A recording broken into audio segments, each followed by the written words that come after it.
है कितना इजाफा हो सकता है, क्योंकि ऑलरेडी आवाम जो है उनकी कुव्वत खरीद तो खत्म होकर रह गई है। हारून शरीफ साहब हमारे साथ मौजूद हैं, माहिर मईशत। वेलकम टू शो कहेंगे हारून शरीफ साहब आपको। हारून साहब, महंगाई ऑलरेडी बहुत बढ़ चुकी हुई है, लोगों की कुव्वत खरीद पहले ही कम हो चुकी है, रोज़गार लोगों के पास नहीं है, और फिर जिस तरह से अभी एक फिर से इंदिया दे दिया गया है कि हम जो है वो फिर से कीमतें बढ़ाने जा रहे हैं या महंगाई जो है वो फिर से बढ़ने जा रही है, क्या लगता है आपको महंगाई बढ़ाना ही हल है या फिर इसके इन्फ्लेशन को कंट्रोल भी किया जा सकता है, जिस तरह से अहदाफ पूरे करने के लिए इस वक्त स्टेट बैंक जो है वो लगा हुआ है? जी, ये जो महंगाई है ख़ास तौर पे कंज्यूमर्स के ऊपर, जब इसकी शरह आप कम करते हैं आईएमएफ के प्रोग्राम में, क्योंकि आप मनी की सप्लाई को कम कर देते हैं, शरह सूद को बढ़ा देते हैं ताकि कम लोग बोरो करें।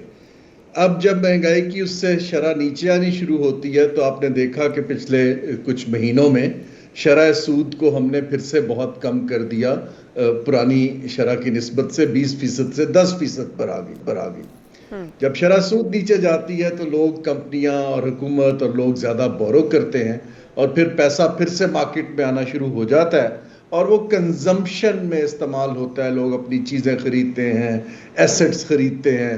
तो जब ज़्यादा खरीदते हैं और पाकिस्तान कम चीज़ें बनाता है, ये एक इम्पॉर्टेंट फैक्टर है। हमारी पॉपुलेशन के हिसाब से हम बहुत कम चीज़ें पाकिस्तान में बनाते हैं। आप अभी चॉकलेट का जिक्र कर रहे थे आगाज में। ये चॉकलेट इंपोर्ट करने की बजाय हमारे पास मिल्क है, रिसोर्सेज हैं, यहाँ बननी चाहिए। जब आप इंपोर्ट करते हैं तो उसके लिए आपको डॉलर्स खरीदने पड़ते हैं और महंगाई फिर से बढ़नी शुरू हो जाती है। अब ये हम सबको पता था कि ये एक साइकिल है, जो ही शरह सूद नीचे आएगी, कुछ रिलैक्स्ड मॉनेटरी पॉलिसी आएगी, महंगाई बढ़नी शुरू होगी। हमारे सियासतदान जो दोस्त हैं वो इसको ओवर सेल करते हैं। एक माह का नंबर नीचे आता है, इश्तिहार लग जाते हैं, खुशखबरियां आ जाती हैं, उससे हम लोगों की एक्सपेक्टेशन बिल्ड करते हैं। हमारे पास कोई इसका सॉलिड एविडेंस नहीं होता कि ये सस्टेन करेगा। ये तो फिर यानी कि हमारे अपने ही हारून साहब इक़दामात हैं जो कि महंगाई का बायस बनेंगे। लेकिन एक अच्छी खबर ये भी थी जो गुज़श्ता रोज़ गवर्नर स्टेट बैंक की तरफ से बताया गया कि 4.1 अरब डॉलर्स के जो गैर मुल्की जो ओवरसीज़ पाकिस्तानी हैं उन्होंने तरसीलात ज़र भेजी हैं, जो कि एक बड़ा रिकॉर्ड भी है। तो इस तरह की अच्छी डेवलपमेंट जिस तरह से हो रही हैं, कोशिशें भी उसके अंदर शामिल हैं, कुछ ईद का भी मौका था, रमज़ान का मौका था, तो ये जो महंगाई बढ़ने के हवाले से खदशात का इजहार किया है, एक तो आप बता रहे हैं कि प्रोडक्शन खुद अपनी करनी पड़ेगी, और क्या क्या इकदाम हम कर सकते हैं अगर हमें इंडिकेशंस मिल रहे हैं महंगाई बढ़ने के? तो जी देखिए, महंगाई को कंट्रोल करने के मल्टीपल स्ट्रेटजीज हैं। हम अभी ओल्ड स्कूल माइंडसेट में हैं कि लोगों को हैंडआउट्स दे दें, असिस्टेंट कमिश्नर जाके मार्केट में दुकानों पे डंडा लेके खड़ा हो जाए। ये कॉलोनियल ज़माने की बातें हैं। अब मॉडर्न जो इकोनॉमिक्स है और मॉडर्न मैनेजमेंट है, उसके अंदर आप मार्केट की रेगुलेशन अच्छी करते हैं, farm to market supply chains को मजबूत करते हैं, इंफॉर्मेशन प्रोवाइड करते हैं कंज्यूमर को। आजकल इलेक्ट्रॉनिक दौर है कि वो कंपेयर कर सके कि मंडियों में क्या हो रहा है। इसके मॉडर्न तरीके हैं कि आप कैसे जो आर्टिफिशियल लोग महंगाई करना चाहते हैं उसको रोकें। लेकिन फंडामेंटल प्रिंसिपल ये है कि जब चीजें बनेंगी और एक दूसरे से कंपीट करेंगी तब प्राइसेस नीचे आनी शुरू होंगी। जब कम चीजें होंगी, लेने वाले ज्यादा होंगे, प्राइसेस ऊपर जाती रहेंगी। अच्छा, एक चीज़ आपने हारून साहब बताई कि प्रोडक्शन हमारी अपनी होगी। अब ये शुगर की एक छोटी सी मैं मिसाल दूंगा। चीनी तो हम खुद बनाते हैं, लेकिन उसके अंदर क्योंकि बासर लोग मौजूद हैं, ऐवानों में बैठे हुए लोग मौजूद हैं, वो जब शॉर्टेज क्रिएट करते हैं फिर बाहर से इंपोर्ट किया जाता है, उस पर ज़्यादा सब्सिडीज़ लेते हैं, और उसके बाद जो लोकल प्रोडक्शन है, गन्ने के जो काश्त करने वाले लोग हैं उनको भी सही तरह से मुआवजा नहीं मिल पाता। अल्टीमेटली अवाम उसका खमियाजा भुगतती है। इसी तरह से गंदम भी हो गई, इसी तरह से हम चिकन देखते हैं, वो मनमाने रेट्स उसके चल रहे हैं, डिमांड एंड सप्लाई रेगुलर होने के बावजूद। तो जो चीज़ें हम खुद प्रोड्यूस कर रहे हैं उसके अंदर भी चेक एंड बैलेंस ना होने की वजह से अवाम उसका खमियाजा भुगत रहे हैं, अवाम महंगी खरीदने पे मजबूर है।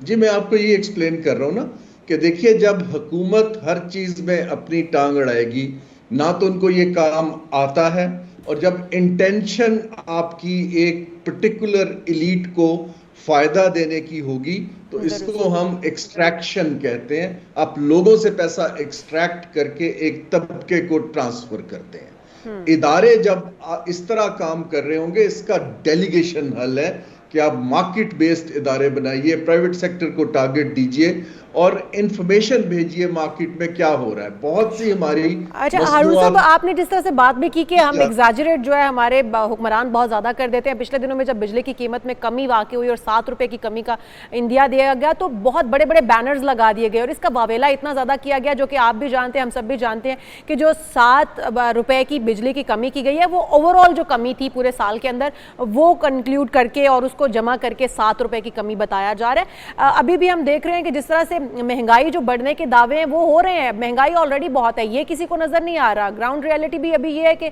महंगाई बहुत ज्यादा है। लेकिन ये फिर कहा जाता है कि जमील साहब ये कहते हैं कि महंगाई जो है पिछले माह में 7.7% थी, लेकिन इसके बावजूद मुआशी इस्तेहकाम जो है वो हो रहा है। फिर मुआशी इस्तेहकाम कहाँ हो रहा है? हमें नजर नहीं आ रहा, आवाम को तो नहीं मिल रहा वो। जी, मुआशी इस्तेहकाम तो हुकूमत के लिए हो रहा है ना जी। जब रेमिटेंस ऊपर जाती है और उनके पास कुछ रिजर्व्स बढ़ जाते हैं, वो अपने बाहर की पेमेंट्स कर पाते हैं, वो इस चीज को, जिसको इंग्लिश में हम मैक्रो इकोनॉमिक स्टेबिलिटी कहते हैं, वो उसकी बात कर रहे हैं। उसका अवाम में वेल्थ क्रिएशन का, अपॉर्चुनिटीज क्रिएट करने का ताल्लुक अभी कोई नहीं है।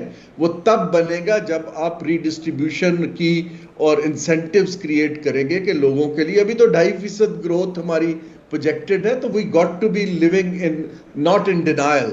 ये जो आप इश्तेहारात की बात कर रही हैं, मैं आपको फिर से कहता हूं, मिनिस्ट्री ऑफ इंफॉर्मेशन किसी प्रोग्रेसिव मुल्क में नहीं होती।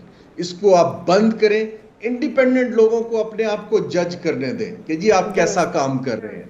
ये जो पब्लिसिटी के ऊपर पैसा स्पेंड किया जाता है, ये ना सिर्फ काउंटर प्रोडक्टिव है, ये लोगों की अननेसेसरीली एक्सपेक्टेशंस बिल्ड करता है, और ये भी अगेन एक प्रोपेगेंडा मशीन है, ना कि आप रियलिस्टिक एविडेंस पास ऑन करते हैं।